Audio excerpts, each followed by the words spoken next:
already? I think so. Well, after watching UCLA, your thoughts on now matching up against the Bruins and their obvious tough pitching staff? Well, when you look at their numbers and you watch them play several times, it's obvious they're not going to beat themselves. They're a very good defensive team. When you see infielders with less than 10 errors over the course of close to 70 games, that's pretty remarkable. So, you're going to have to earn it, in every respect. It seems like their numbers, everybody talks about their numbers offensively, but they get key hits, and when they get a guy to first base, they know how to get him in to score. So it'll be a tremendous challenge for us. In some ways, I think both these teams really approach the game in a very similar way, although it's clear that, they have some starters that are very, very good, but they have one of the premier closers in America, and we feel like we have one of the premier closers in America. So it'll be a fun series. Coach Savage is one of the great coaches in the country. I've heard him speak. I've been around him a little bit. I think it's a great opportunity for our program and for his program. I heard ESPN last night make the comment that I guess UCLA had won 140 national championships, and they're something like that in the athletic department. They won a baseball championship, so they have a lot of motivation, but so does our club as well. So it should be a great series. John, you talked about their offense, and their numbers don't look great, but they seem to be pretty efficient enough anyway to win games. Very efficient in everything they do, in the way they field ground balls and the way they approach everything. They're extremely efficient, and they just don't beat themselves. They wait for the other team to beat themselves, and then they jump right on it. And in order to beat them, you can't give them that opportunity. That's how good a club they are. John, if that's the last time Kendall goes to the mound for Mississippi State, what will you remember about that performance, and what did it symbolize for him and for the program? Well, I told him I was so proud of him for not throwing a 93-mile-an-hour pitch, because I really believe that's just key. I think he can pitch forever if he just stays in that 87, 89 range, because he has so much more sink. And I just thought he did an amazing job of staying at the bottom of the strike zone. It's just so hard to lift anything off the ground. And that's going to serve him much better in the future than in a ballpark like this, because in a ballpark like this, you want everything to be a ground ball. But certainly just really thrilled for him. And I hope he gets a chance to go back out there in this World Series. Don't know if that's going to happen or not, but I'll just remember him for being an incredible competitor and a team captain and a great leader. What is your pitching plan for Monday and beyond? Yeah, we're going to decide that today. We have several bullpens that we have to throw today. Certainly Ben Bracewell, Trevor Fitz, Jacob Lindgren. These are all guys who've kind of been waiting their turn and done a great job in their preparation. So we're going to really look hard at UCLA and see who our best matchup is and go from there. Your team had a very subdued celebration, if you will, after winning that. Kind of an indication that they realize that the job is not yet complete. Yeah, I think the kids have a maturity about them. It's a nice balance. We can't be mature, but at the same time, they like to have fun. And that's been pretty well documented. It's a pretty close group, but they feel like they're on a mission. They feel like things are coming together for them. They want it all. John, when did you think it was okay for this group to have a little bit more fun, and when did you think as a coach that was going to be okay? I mean, it wasn't after Trevor's PowerPoint, was it, or was it? I think there's a trust factor. Especially after the fall, we felt like this is a crew that could, the expression we use is run their own show. We feel like if we put down the parameters that we wanted, they had the ability to run their own show. And when you're making decisions for yourself, the brain really takes over, and there's a confidence level that takes over, and we really believe that. We believe we have some confident young men who make good decisions, and when you have kids who make good decisions, you want them to have the ability to make those decisions for themselves. How much more confident is this group now than maybe even when this tournament started? I think there's more confidence there for sure, because a lot of this is uncharted when you think about what these guys have achieved. Certainly, I think even a year ago, winning racing for the SEC tournament, and when that was some confidence. Winning a regional 2 years was some confidence. So I think this is the culmination of some of the kids who have postseason confidence. But certainly, you just feel like when things start happening the way they've unfolded, you feel like maybe things are going to go our way. And I think that even builds in your confidence. But I'm sure UCLA feels the same way. I mean, they're 3-0, and some things have gone their way.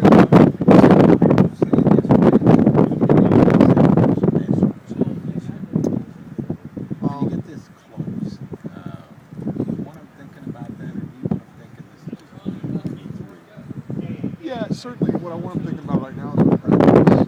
You know, they're going to go watch them. I guarantee you, all these guys are thinking about is what's next. So they're probably the biggest thing in their mind when we get out of here is going to be what they're going to eat, and next, it's going to be what movie they're going to get to watch this afternoon, because that's how the 18 to 22-year-old mind works.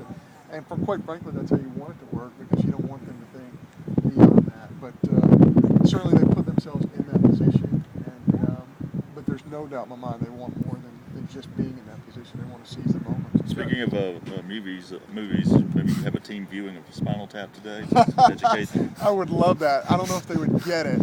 That might be really boring for a group this age, but my wife and I that's one of those movies that we just think is hysterical. I think I don't want to use the word cult because I'm not a cultist person, but I think it has a cult-like following, people around the country. And I was kind of just following on Twitter a little bit last night. I was kind of shocked to see people would say, "What the heck are you talking about?" And have other people jump in and say, "You idiot, Spinal Tap's a great movie," like that kind of stuff. But yeah, it's the first feeling I had, because I felt like just your average moron, because I got to the other end of the stadium and I'm like, where is the door to this third base dugout? And these guys are following me. And then the janitor ladies, hey,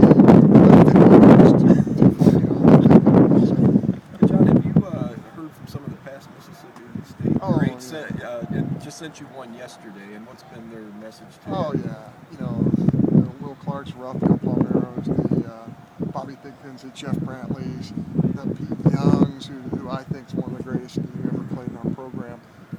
The Burke Masters was here yesterday and delivered a great message to all of our fans. And there's just been so many out there, and I can't tell you how appreciative we are. I know it's his job as the pitching coach, but seemed to have a real high trust level with just letting Butch, if he needs to change something, even drastically with the pitcher, his mechanics, his delivery, let him go, and obviously it works. I mean, you see a guy like Chad right before the season does something. Yeah, I think I tell you what, I remember Chad being interviewed at Charlottesville after the game. They asked him, some folks were asking him about him changing his delivery a little bit. He said, "Well, why did you do it right before the season?" He looked right into the eyes of the media because it wasn't working. And I just thought, this guy gets it. And he changed it to try to find something that was going to work. And that's exactly what's happened with that guy. I don't know if I've ever been more proud of a player in a moment, for him to just look into the media's eyes and say, "Hey, it wasn't working before, and I wanted it to work." So, yeah, Butch is the guy who's offering suggestions. He never forces anything down in the kid's throat. They have to have some buy-in. But again, these kids have had a lot of buy-in. Talked about the confidence and that aspect. How much did we talked about the schedule and the regular season schedule and the SEC schedule? How much do you think that helped the confidence that, hey, these kids know they can play against a Vanderbilt and LSU, and it's going to be the same talent they faced out here? Well, online this morning I saw that our strength of schedule this morning was third in the country, and I don't know the accuracy of that, because certainly different websites have different numbers attached to that. But I think that gives you a lot of confidence. I think playing the schedule that we did.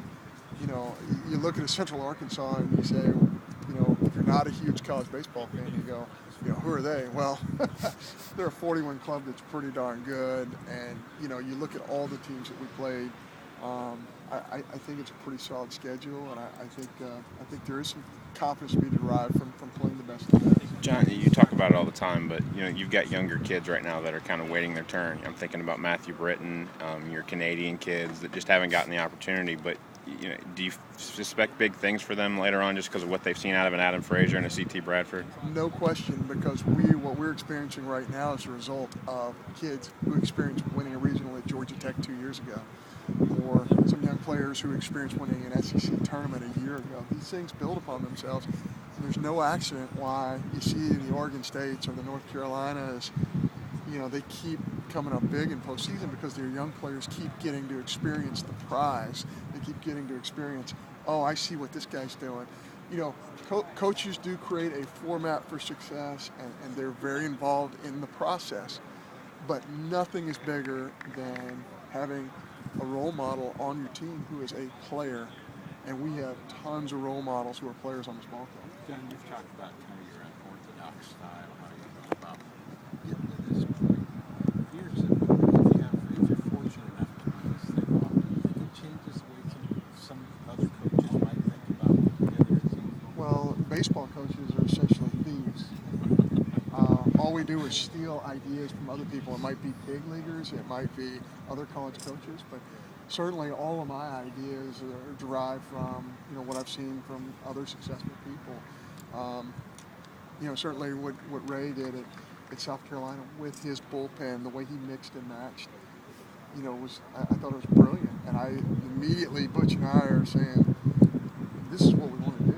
Because to find three guys who can give you 100 innings and just dominate in every one of the, very few teams in college baseball have that experience. But to find those little pieces out of the bullpen, that seems like it's a little bit more of a something you can gravitate toward, because you know the freshman who comes in, he might be able to give you one quality inning, but it's going to be hard for him to give you 100 pitches. And so just using all the pieces, I thought Ray and his staff was just brilliant at South Carolina doing that. So we're emulating some of that. Now we have our own style for sure, but you know some of that is derived from other people who have been successful. What do you think the